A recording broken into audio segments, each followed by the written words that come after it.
It is our next chapter, nuclear chemistry and radioactivity. In this chapter, we will discuss about the nuclear chemistry and radioactivity. 2 parts हैं इस chapter के. पहले part में हमको मिलेगा nuclear chemistry, second part में radio activity. What is the meaning of nuclear chemistry? It is the branch of physical chemistry which deals with the study of nucleus and its phenomena.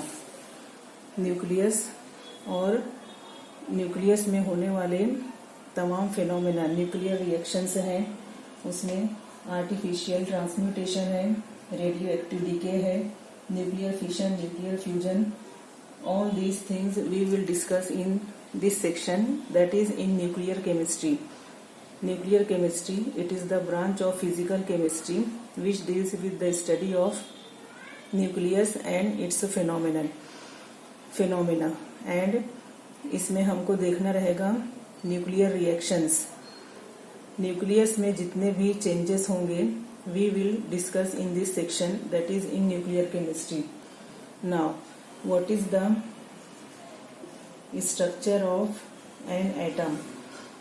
Structure of atom, ये इसी syllabus का चौथा chapter हमने देखा है. उसमें detail में atom के स्ट्रक्चर के बारे में आपको बताया गया है. An atom, it is the smallest part of matter. N atom is the smallest part of matter,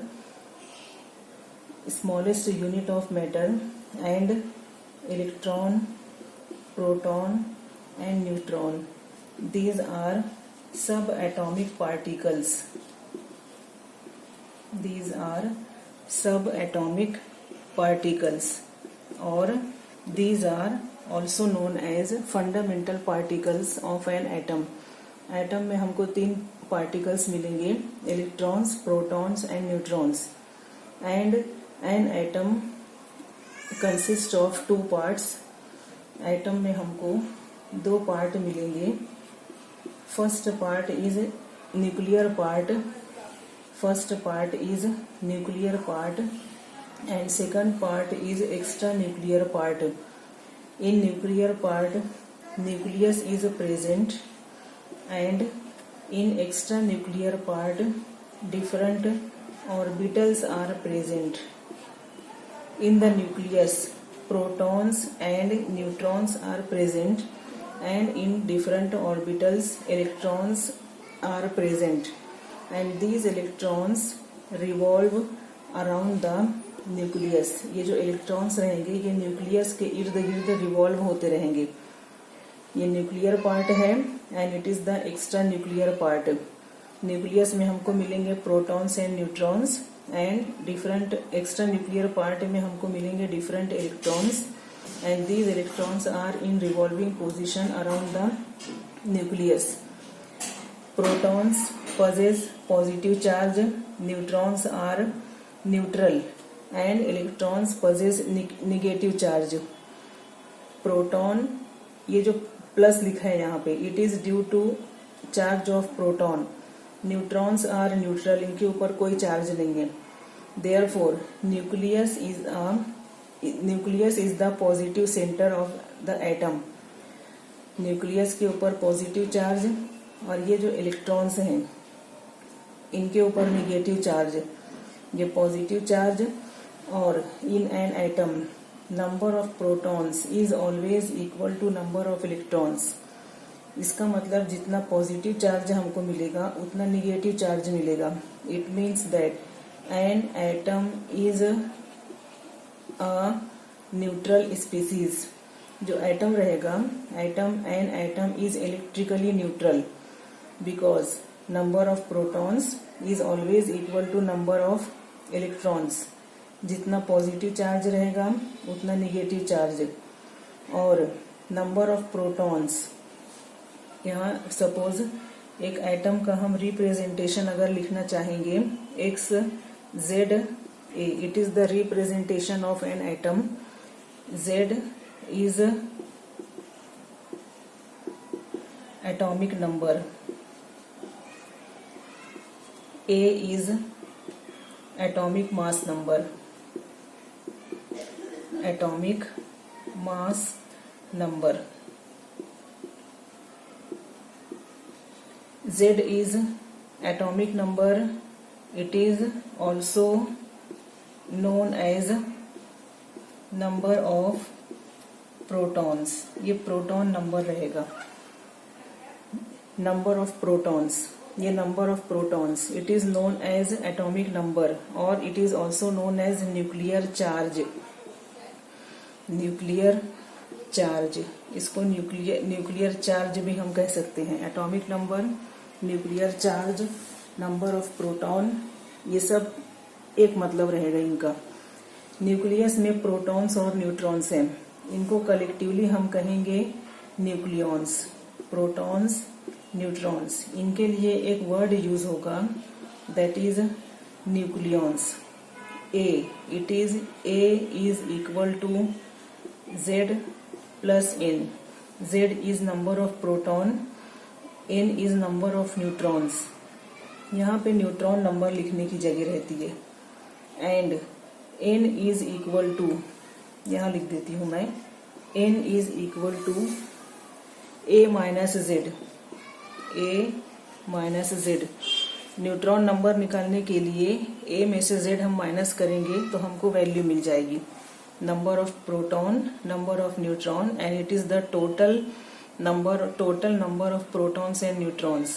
A के लिए एक वर्ड हम यूज करेंगे, that is nucleons. total nucleons, total number of nucleons, it is nothing but atomic mass number and it is represented by A.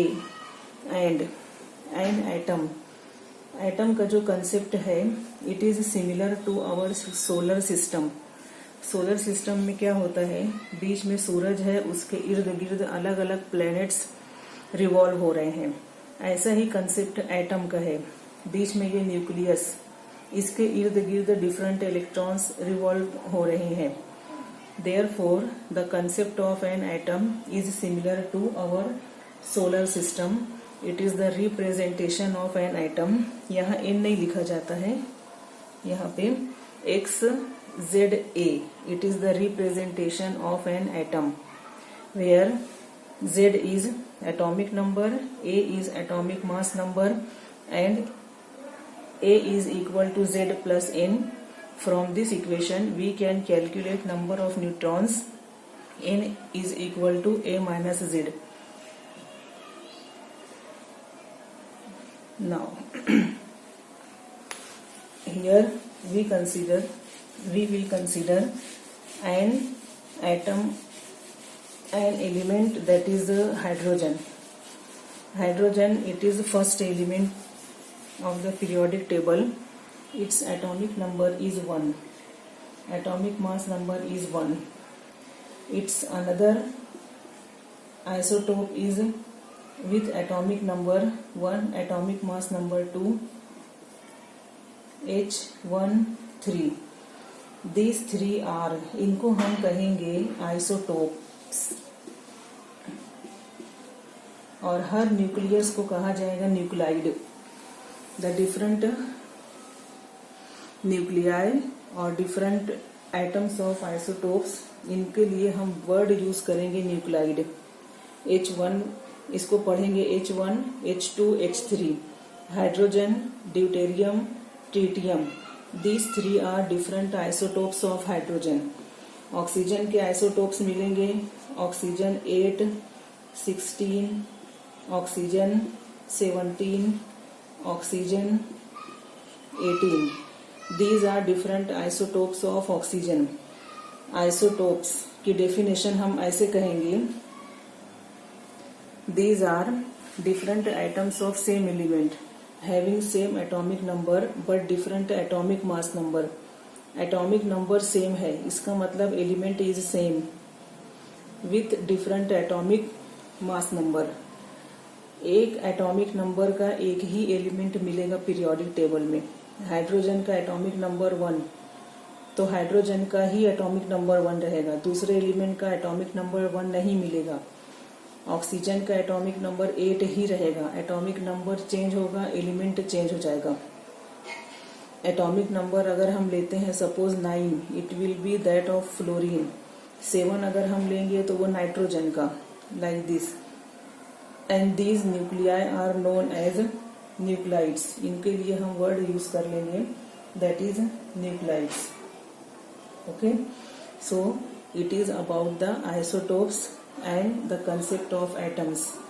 Now next part हम इसमें देखते हैं, that is nuclear stability. जो nucleus है atom का, nucleus, इसका जो size हमको मिलता है, न्यूक्लियस का size, that is of the order of 10⁻⁻15 metre. और जो आउटर स्फीयर है, इसका साइज हमको मिलता है 10⁻10 मीटर। इनमें the size of outer sphere is 10⁵ times larger than the nucleus. It means that there is a large space vacant outside the nucleus. जो nucleus रहेगा उसके इर्द गिर्द ज्यादा साइज वैकेंट हमको मिलेगी, ठीक है। और ये जो न्यूक्लियस है, न्यूक्लियस के बारे में हमको स्टडी करना है। It is very small portion of the atom and in such a small portion all the nucleons are present. अब न्यूक्लियस में जो प्रोटॉन्स हैं, न्यूक्लियॉन्स हैं, वो सब न्यूक्लियस में है, छोटी जगह में है। इसके बावजूद जो न्यूक्लियस रहेगा, वो जो न्यूक्लियस रहता है वो स्टेबल रहता है। तो इसके लिए कुछ फैक्टर्स हैं। What are those factors for nuclear stability? Here we will see nuclear stability. There are different factors which decides the stability of nucleus. कुछ न्यूक्लियाई स्टेबल रहते हैं, कुछ न्यूक्लियाई अनस्टेबल रहते हैं। जो अनस्टेबल हैं, they undergo spontaneous change and that is known as radioactivity.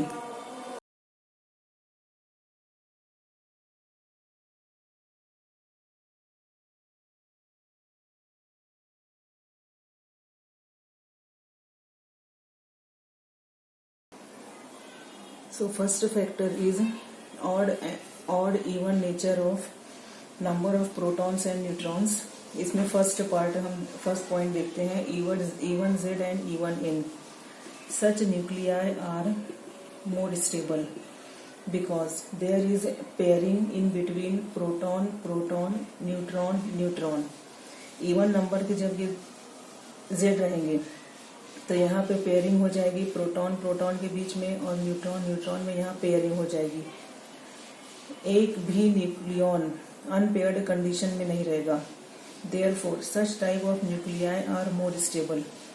और जो एलिमेंट्स हैं, इनका अमाउंट, इनका परसेंटेज सबसे ज्यादा मिलेगा 85% of the earth crust. 85% of the elements are of these types. E1Z और E1 नंबर के जो न्यूक्लियाई रहेंगे, these nuclei are more stable because there is pairing in between proton and neutron, and about 85% of the elements which are present in the earth crust are stable and of these types, E1Z and E1N number. Now second type हमको मिलेगा Z और N E1, या तो Z E1 number रहेगा और N odd number, and vice versa. Z odd number रहेगा और N E1 number रहेगा। इस टाइप के जो एलिमेंट्स हैं, तो इसका 1/3 हमको मिलेंगे of this type. The number of these types of nuclei are 1/3 of E1Z E1N type of nuclei. इस टाइप के मिलेंगे। इसमें भी यहाँ पे पेयरिंग होगी, लेकिन एक न्यूक्लियॉन या तो न्यूट्रॉन या तो प्रोटॉन ये अनपेयर्ड कंडीशन में रहेगा, और इसका जो नंबर रहेगा हमको 1/3 मिलेगा of 1/3 to that of these elements.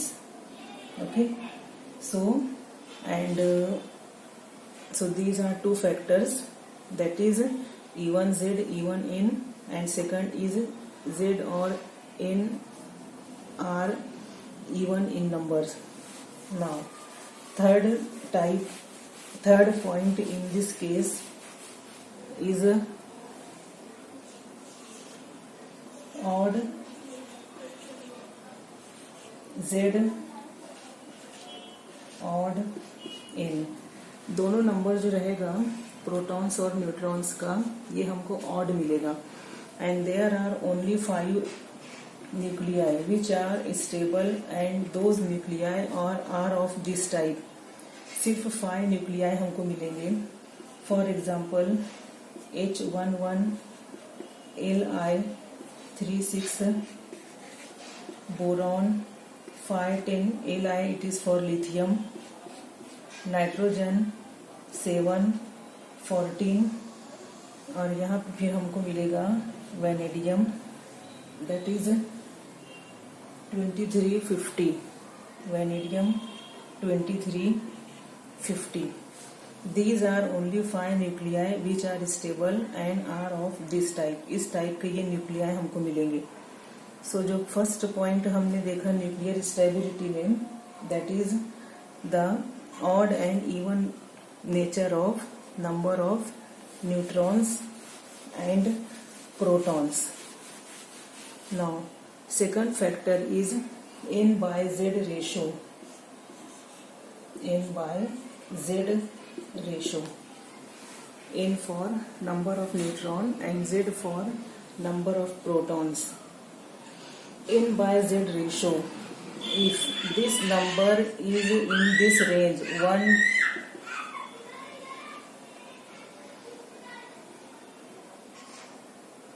next factor is N by Z ratio, and if this ratio is in this range 1 to 1.54, at that time such type of nuclei are stable nuclei. यहाँ पे हमको एक graph plot करना है. यहाँ x axis पे हम ले लेंगे Z और वाई एक्सिस पे हम ले लेंगे यहाँ पे N. इस टाइप का हमको एक ग्राफ मिल जाएगा. यहाँ ले लेते हैं हम 20, 40, 60, 80 and so on. 20, 40, 60 and so on. इस टाइप का हमको एक बेल्ट मिलेगा. The belt is like this. This belt is known as nuclear stability belt. This belt is known as nuclear stability belt. इस बेल्ट पे जितने भी न्यूक्लियाई आएंगे, और न्यूक्लियाई आर स्टेबल न्यूक्लियाई. इस बेल्ट के आउटसाइड में जो न्यूक्लियाई आएंगे अपर पोर्शन पे, लोअर पोर्शन पे, those nuclei will be unstable nuclei. These are lighter nuclei and these nuclei will be heavy nuclei. And this ratio N by Z ratio will equal to 1 to 1.54. इस range में जब इस ये ratio आएगा, at that time that nuclei will be more stable.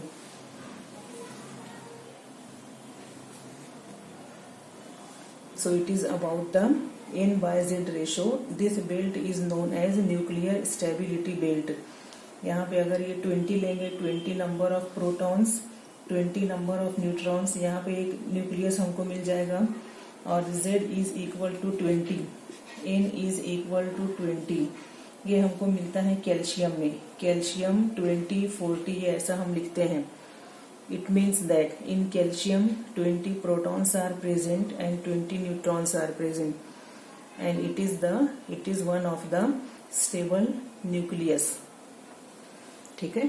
Now next factor which decides the nuclear stability, that factor is magic number. Next factor is magic number.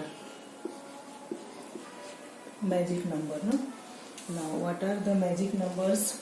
These numbers are 2, 8, 20, 28, 50, 82, 126. These numbers are magic numbers. अब यहाँ पे इन numbers में से कोई भी एक number neutron या proton का अगर आता है, those nuclei will be more stable. Those nuclei will be more stable.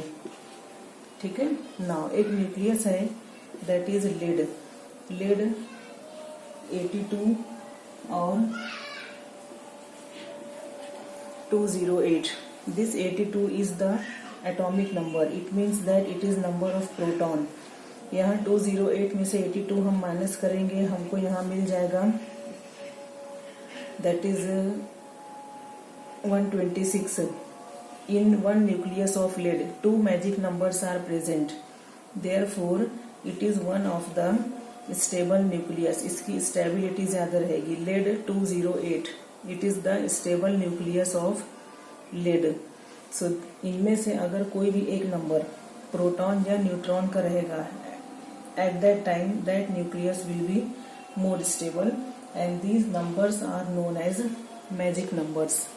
So, here we have discussed about the nuclear stability, isotope, structure, the atom. It is the concept of atom is similar to our solar system. Now, next time we will discuss about the radioactivity. Okay, thank you.